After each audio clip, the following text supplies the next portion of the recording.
ಕಾಮ ಅನ್ನುವುದು ಮೂಲ. ಆಸ್ತಿಯ ರೂಪ ತಾಳಬಹುದು, ಹೆಣ್ಣಿನ ರೂಪ ತಾಳಬಹುದು.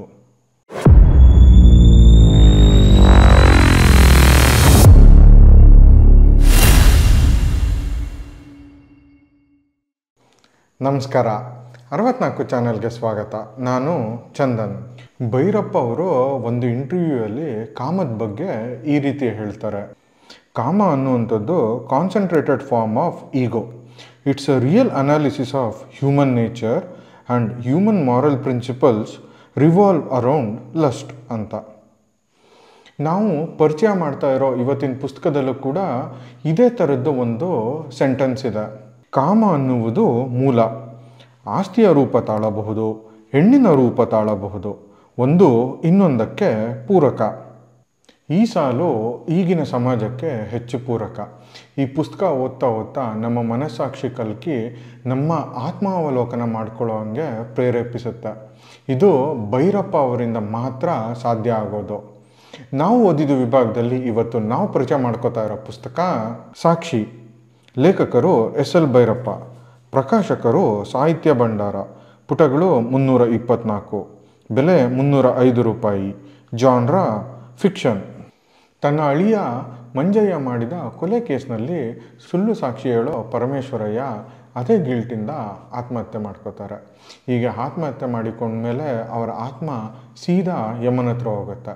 ಜೀವನದಲ್ಲಿ ಎಂದು ಸುಳ್ಳು ಹೇಳಿದ ಪರಮೇಶ್ವರಯ್ಯ ಇದೊಂದು ಸುಳ್ಳು ಹೇಳಿದ ಕಾರಣವನ್ನು ತಿಳ್ಕೊಂಡ ಯಮ ಅವರಿಗೆ ಒಂದು ವರ ಕೊಡ್ತಾನೆ. ಅವರು ವಾಪಸ್ಸು ಭೂಲೋಕಕ್ಕೆ ಹೋಗ್ಬೋದು ಆತ್ಮದ ರೂಪದಲ್ಲಿ, ಮತ್ತು ಅವರು ಎಲ್ಲ ಜನರ ಆತ್ಮಸಾಕ್ಷಿಯಲ್ಲಿ ಇರಬಹುದು.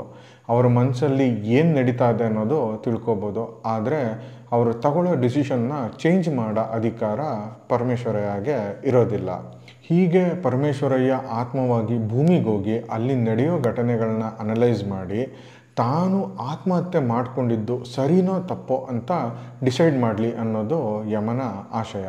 ಸರಿ, ಭೂಲೋಕಕ್ಕೆ ಮರಳಿದ ಪ್ರೇತ ಅಲ್ಲಿ ನಡೆಯೋ ಎಲ್ಲ ಘಟನೆಗಳಿಗೆ ಸಾಕ್ಷಿ ಆಗ್ತಾ ಹೋಗುತ್ತೆ. ಹಂಗೆ ನೋಡಿಕೊಂಡ್ರೆ ಪುಸ್ತಕ ಓದ್ತಿರೋ ನಾವು ಕೂಡ ಅಲ್ಲಿ ಸಾಕ್ಷಿಗಳಾಗ್ತಾ ಹೋಗ್ತೀವಿ.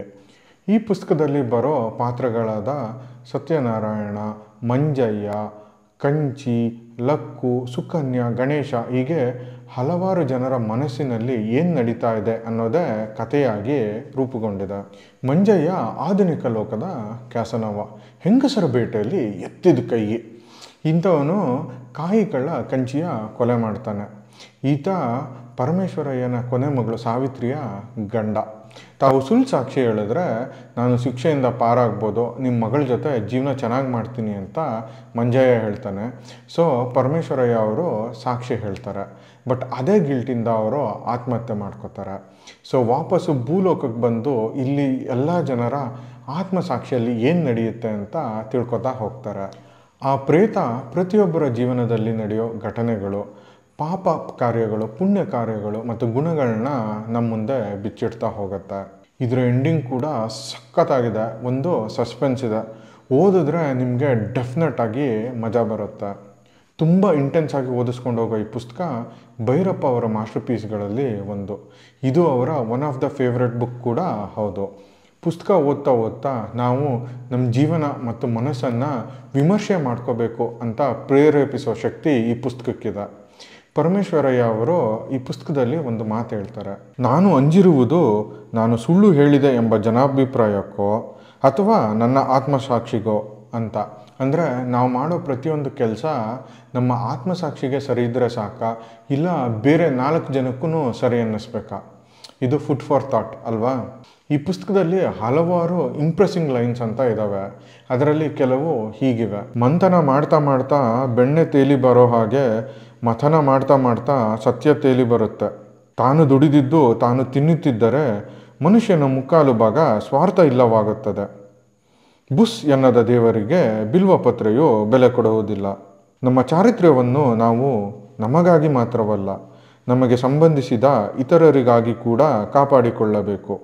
ಚಾರಿತ್ರ್ಯ ಶಕ್ತಿ ನಾಶವಾದರೆ ನಮಗೆ ಸಂಬಂಧಿಸಿದವರ ಬಲವು ಕುಗ್ಗುತ್ತದೆ. ಬನ್ನಿ, ಈ ಪುಸ್ತಕದಿಂದ 2 ಸಣ್ಣ ಪ್ಯಾರಾಗ್ರಾಫು ನಿಮಗೋಸ್ಕರ. ಅದಕ್ಕೂ ಮುಂಚೆ ನಾವು ಮಾಡ್ತಿರೋ ಈ ಕನ್ನಡ ಪುಸ್ತಕವನ್ನು ಪರಿಚಯಿಸೋ ಕೆಲಸ ನಿಮಗೆ ಇಷ್ಟ ಆಗಿದೆ ಅಂದರೆ ದಯವಿಟ್ಟು ನಮ್ಮ ಚಾನಲ್ಗೆ ಸಬ್ಸ್ಕ್ರೈಬ್ ಆಗಿ ಈ ವಿಡಿಯೋನ ಲೈಕ್ ಮತ್ತು ಶೇರ್ ಮಾಡೋದು ಮರಿಬೇಡಿ. ಮೊದಲನೇ ಪರ. ಚಿತ್ರಗುಪ್ತರೆಂದರೆ ಸಾಕ್ಷಿ, ಶುದ್ಧ ಸಾಕ್ಷಿ. ನಿನಗೆ ನೀನೇ ಸಾಕ್ಷಿಯಾಗಬೇಕೆಂದು ಆತ್ಮಹತ್ಯೆಯ ಮೊದಲು ಹೆಣಗಿದೆ.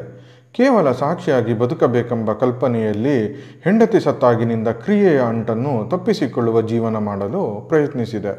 ಈಗ ಕ್ರಿಯೆಯ ಸಂಪರ್ಕವೇ ಇಲ್ಲದೆ ಎಲ್ಲರ ಮನೋವ್ಯಾಪಾರಗಳನ್ನು ಒಳಗಿನಿಂದ ತಿಳಿಯುವ ವಿಶೇಷ ಶಕ್ತಿಯನ್ನು ನಿನಗೆ ಕೊಡುತ್ತೇನೆ. ಚಿತ್ರಗುಪ್ತರಿಗಿರುವಂತಹ ಶಕ್ತಿ, ಅದನ್ನು ಪಡೆದು ನಿಜವನ್ನು ತಿಳಿದು ಅನಂತರ ವರದಿ ಮಾಡುವೆಯಾ?